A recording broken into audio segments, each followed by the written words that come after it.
नमस्कार, आदाब, मैं रेगमा और आप देख रहे हैं एएन न्यूज 24। एक बार आप फिर से जुड़ गए हैं एएन न्यूज 24 के साथ। चलिए जरा चर्चा कर लेते हैं चुनाव पर, क्योंकि राहुल गांधी जी ने जो है अब हरियाणा में है विजय संकल्प यात्रा निकाली है। क्योंकि चुनाव जो है हरियाणा की अब ज्यादा दूर नहीं है, इसको 3-4 दिन ही है। 3 तारीख तक जो है लास्ट जो है प्रचार कर सकते हैं, लेकिन दोनों ही पार्टियां जोर शोरों से जुड़ गई है चुनाव प्रचार को लेकर। कहीं दिग्गज नेता, कद्दावर नेता। तो हम चर्चा करते हैं कि जो ये संकल्प यात्रा राहुल गांधी जी ने निकाली है, इसका क्या प्रभाव पड़ने वाला है हरियाणा पर। क्योंकि आप देख सकते हैं लगातार जो है कहा जा रहा है कि बीजेपी का हरियाणा से सुपड़ा साफ है। तो अब बने रहिए, हम जनता से चर्चा करते हैं कि आखिर जनता इस पर क्या सोचती है और क्या है जनता के मन में सवाल। तो सर से चर्चा कर लेते हैं। क्या नाम है सर? सैफ अली। कहाँ से हैं? मैं यही दिल्ली ओखला से हूँ। हरियाणा पर चर्चा कर रहे हैं, कैसे देख रहे हैं हरियाणा चुनावों को? लगातार लोगों की नजरें बनी हुई है हरियाणा पर। रेवाड़ी से चिरंजीवी जी चुनाव लड़ रहे हैं, मैं उनको चुनाव प्रचार में गया था जी। करनाल भी मैं चुनाव प्रचार करने गया था। तो वहाँ दूर दूर तक भाजपा के लिए कहीं कोई वोट नहीं रह गया। सरकार के प्रति जो आक्रोश है, जन आक्रोश में बदल रहा है। बहुमत के करीब तो हम लोग एक हफ्ता पहले पहुंच चुके थे।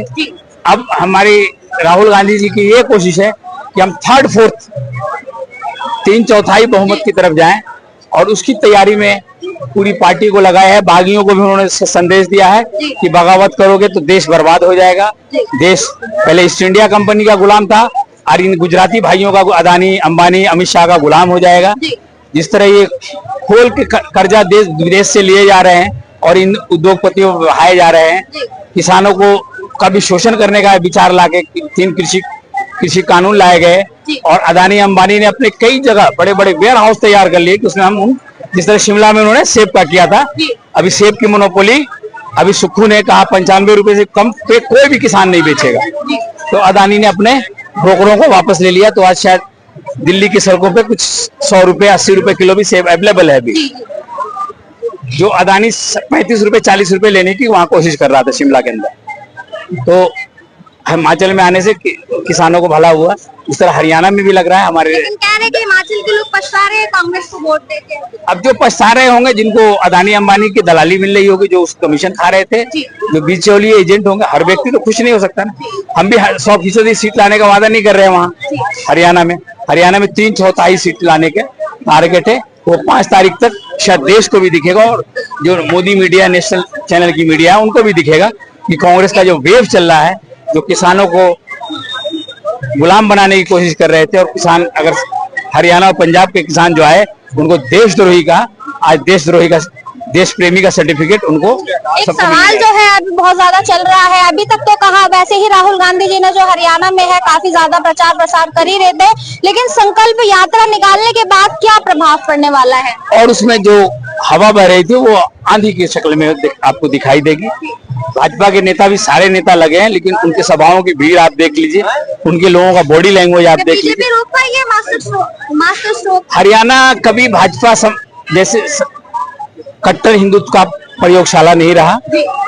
वो हमेशा कभी चौधरी देवीलाल की धरती रही, कभी भजनलाल जी की रही, कभी, लेकिन खामखा कैसे आपसी चौटाला और दूसरे अभी भी इन्होंने जेजेपी का समर्थन लिया हुआ, वो भी कहने का चौटाला परिवार के ही लोग हैं। तो वो परिवार किसानों का परिवार है, और कहीं ना कहीं भारतीय जनता पार्टी को किसान विरोधी माना जाता है। सामंत और कॉर्पोरेट का, प्रो कॉर्पोरेट जो अदानी अंबानी, आज 207वें नंबर पे थे अदानी, आज दूसरे नंबर पे आ गए। चौटाला जी की बात कर रहे थे, उन्हीं की बात कर लेते। कह रहे हैं कि वो अपनी ही जगह पर जीत जाए तो बहुत बड़ी बात है। अब विरोधी कुछ भी कहेंगे उनको, लेकिन देवीलाल जी एक मजे हुए नेता रहे हैं। उससे पहले भजनलाल भी रहे। ऐसी बात नहीं, कांग्रेस में भजनलाल की एक अहमियत रही, देवीलाल जी भी रहे। जनता दल अपनी पार्टी भी बनाई उन्होंने। और चौटाला जी थोड़े मामलों में फंस गए थे, जेल अंदर बाहर हो गए थे, थोड़ा उनकी लोगों से कनेक्टिविटी टूट गई थी, लेकिन वो अपनी सीट तो जीतेंगे। क्या लगता है 90 सीट में से कांग्रेस कितनी सीट ले पाएगी? क्योंकि 90 में अभी तक 60 से 65 सीटों का टारगेट इंटरनल सर्वे ये बता रहा है, 60 से 65। उसको आगे बढ़ाने की तैयारी है, 70 तक लाने की तैयारी है, 70 से 75 सीटें। क्या 3 दिन में राहुल गांधी जी कर पाएंगे? 10-12 सीट बढ़ा लेना। अभी 5 तारीख का समय हमारे पास बहुत है। 3 तारीख तक लास्ट प्रचार का है। हाँ, तो आज 30 था ना, आज कल से ही शुरू किया ना उन्हें संकल्प यात्रा। 29, 30, 1, 2, 3, 5 दिन का मौका और है। वो हवा वो आंधी में बदलेगी और जो किसानों के प्रेमी हैं, जो देश के बेरोजगारों के हित चाहते हैं, जो देश में किसानों का हित चाहते हैं, जो चाहते हैं देश में विदेशी कर्जा न बढ़े, सेना में लोगों की जो बहालियां 1 लाख हर साल काटी जा रही है उसको बहाली किया जाए, जो ओल्ड पेंशन स्कीम को लागू करना चाहते हैं, वो सब लोग इस बार हरियाणा में कहीं ना कहीं कांग्रेस के साथ है और भाजपा में। क्या इस मास्टर स्ट्रोक से लगता है कि बीजेपी की 10 सीटें भी नहीं आएंगी? अब इतना अनुमान लगाना मेरा उचित नहीं हो, कहीं ना कहीं उसकी भी, हम तो 70-75 सीटें करें तो 20 सीटें कहीं ना कहीं उनके ही पास जाएंगे ना, जेजेपी के पास जाए या बीजेपी के पास जाए। 20 सीटें हम तो दे रहे हैं, अगर वो हमें 20 सीटें दे दें बीजेपी वाले तो उनको झूठ बोलने की आदत है। रिजल्ट के बाद उनका क्या होगा? अभी 400 पार कह रहे थे, 240 पे अटक गए। 400 पार गए, इतना दम लगाया, थोड़ी हमारे यहाँ और 20-25 सीट और जीत गए होते कांग्रेस वाले तो फिर इनको सरकार बनाना असंभव ही था। हम भी ये भी जा रहा है कि अगर हरियाणा से बीजेपी हार जाती है तो देश से जाना मुमकिन हो जाएगा। तो देश का चुनाव तो अभी बहुत टाइम है, उतना अभी इतना हमने नहीं सोचा, लेकिन हरियाणा, दिल्ली और हरियाणा इनसे छीन जाती है कहीं नहीं तो लोकल। लगता है कितनी मजबूती आ जाएगी कांग्रेस में अगर हरियाणा जीत जाए? कांग्रेस तो हमेशा से मजबूत थी जी, हमेशा 12 करोड़ 14 करोड़ वोट लाती रही। 50 सीटें आए, 55 सीटें आए, देश में हर कोने में कांग्रेस के वर्कर आज भी हैं, वोटर आज भी हैं। लेकिन ये इन्होंने झूठे वादे किए थे। 2 करोड़ लोगों को रोजगार देने का वादा किया था, हर व्यक्ति के अकाउंट में 50 लाख रुपया देने का वादा किया था, और कहीं ना कहीं किसानों की आय को दुगुनी करने का वादा किया था। तो 15 लाख देने के बजाय इन्होंने 15 लाख करोड़ अपने 4-5 उद्योगपतियों का जो बैंक का लोन था उन्होंने इन 10 सालों में माफ कर दिया। इन 10 सालों में मनमोहन सिंह ने भी माफ किए, लेकिन उन्होंने 1 लाख करोड़ माफ किए थे, उसमें 78,000 करोड़ सिर्फ किसानों के माफ हुए थे। 22,000 करोड़ छोटे मोटे जितने उद्योगपतियों और दूसरे सर्किल के जो लोग थे उनके माफ हुए 78 है, और इसने 7800 रुपया अभी तक किसानों का माफ नहीं किया इन 10 सालों में। 15 लाख 16 लाख करोड़। कह रहे कि किसानों के लिए 25 फसलों पे एमएसपी दे रहे हैं बीजेपी वाले। एमएसपी दे रहे हैं तो खरीद कहाँ हो रही? कितने परसेंट उनका खरीदने का कोटा क्या है? किसानों का 10% फसल भी वो खरीद पा रहे हैं क्या एमएसपी पे?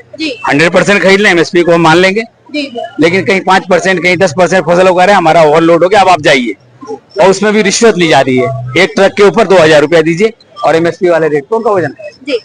चलिए आपके पास दोबारा आते हैं, थोड़ी और चर्चा कर लेते हैं। क्या कहेंगे, हरियाणा में चुनाव है, लोगों की लगातार नजर बनी हुई है, लेकिन राहुल गांधी जी ने मास्टर स्ट्रोक डाल दिया है। ये जो उन्होंने संकल्प यात्रा निकाली, क्या फर्क पड़ने वाला है बीजेपी का इस पे हरियाणा में? मैडम देखो, निकालने को तो सब अपनी यात्राएं भी निकालते हैं, और देखा जाए तो जिस प्रकार से राहुल गांधी एक चेहरा बन के जो आए हैं, वो चेहरा तो मेरे को लगता नहीं कोई बढ़िया चेहरा है। जिस हिसाब से वो बातें करते हैं, जिस हिसाब से उनके तर्क हैं या जो आर्ग्यूमेंट वो करते हैं, वो एक राजनेता के रूप में तो स्वीकार नहीं कर सकता कोई। बारे में सोचते हैं जनता के बारे में तो मैडम बच्चा भी सोचता है, देश के बारे में तो बच्चा भी सोचता है। उसको ये तो थोड़ी है कि प्रधानमंत्री बना देंगे, उसको कुछ करना पड़ेगा उस देश के लिए।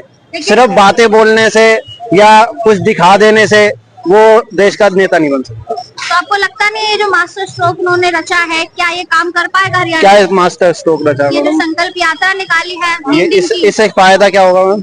वही हम जानने आए हैं, क्या हो तो ये तो मैम राहुल गांधी जी बताएंगे ना क्या फायदा होगा इससे। उन्होंने तो पूरे भारत जोड़ो यात्रा भी करी थी, मेरे को तो कुछ दिखा नहीं उसमें कुछ फायदा। जो कहा जा रहा है कि 90 सीटें लिया है, 100 सीटें लिया है, इसमें फर्क तो पड़ा ना। तो ऐसे तो बिना भारत जोड़ो यात्रा के तो मोदी जी 250 सीटें ले आए। तो आपको क्या लगता है हरियाणा में जो है बीजेपी कितनी सीटें ला सकती है? मैडम देखो, ये चीजें तो जनता के ऊपर डिपेंड करती है।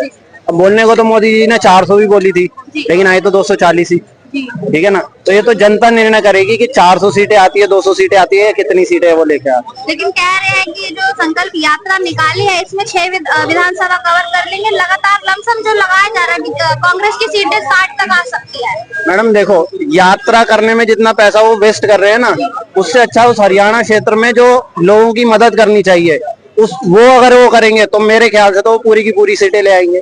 पर फिर भी जनता उन्हें बड़ा पसंद कर रही है, ऐसा क्यों? जनता तो मैम देखो, अगर मैं आपके साथ खड़ा हूँ तो आपके साथ हो गया, अभी किसी और के साथ खड़ा हो जाऊंगा तो मैं उसके साथ हो गया। तो जनता तो अपना चाहती है कि फेम मिले हमें। चलिए, वो सिर्फ जनता की बात बहुत सारे ऐसे लोग हैं जो बीजेपी में ज्वाइन थे, जैसे कि ये वीरेंद्र सहवाग हो गए, एक सिंगर थे जो काफी लगातार जो है कांग्रेस के लिए कांग्रेस के पक्ष में नहीं रहते थे, लेकिन अब वो भी उनकी तारीफ करे, वो भी उनके प्रचार में जुड़ गया था। क्यों? मैडम पैसा बोलता है सब चीजें। लेकिन बोलते हैं सबसे ज्यादा पैसे तो बीजेपी पार्टी पे ही है।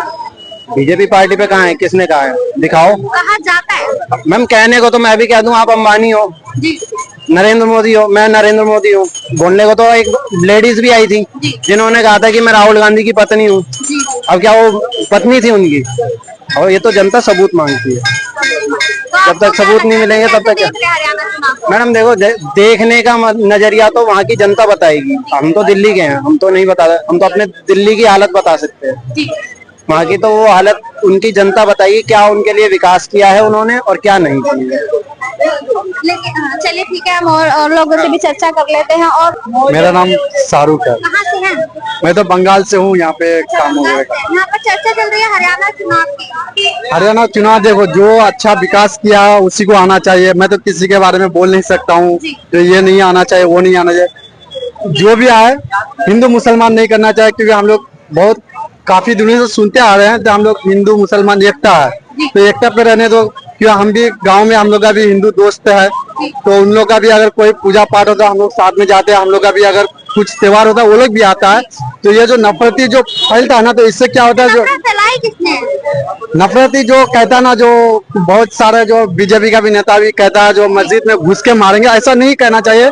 क्योंकि हम लोग जो है तो हम लोग दिल से भाई मानते हैं, आपस में सब भाई है, ताकि उसका कभी मुसीबत आए तो हम जा सकते हो, मेरा मुसीबत कभी आता वो आ सकता है। तो इसलिए कहना चाहता हूँ जो कोई भी आए उससे फर्क नहीं पड़ता, लेकिन एकता हम लोग का तोड़ो मत।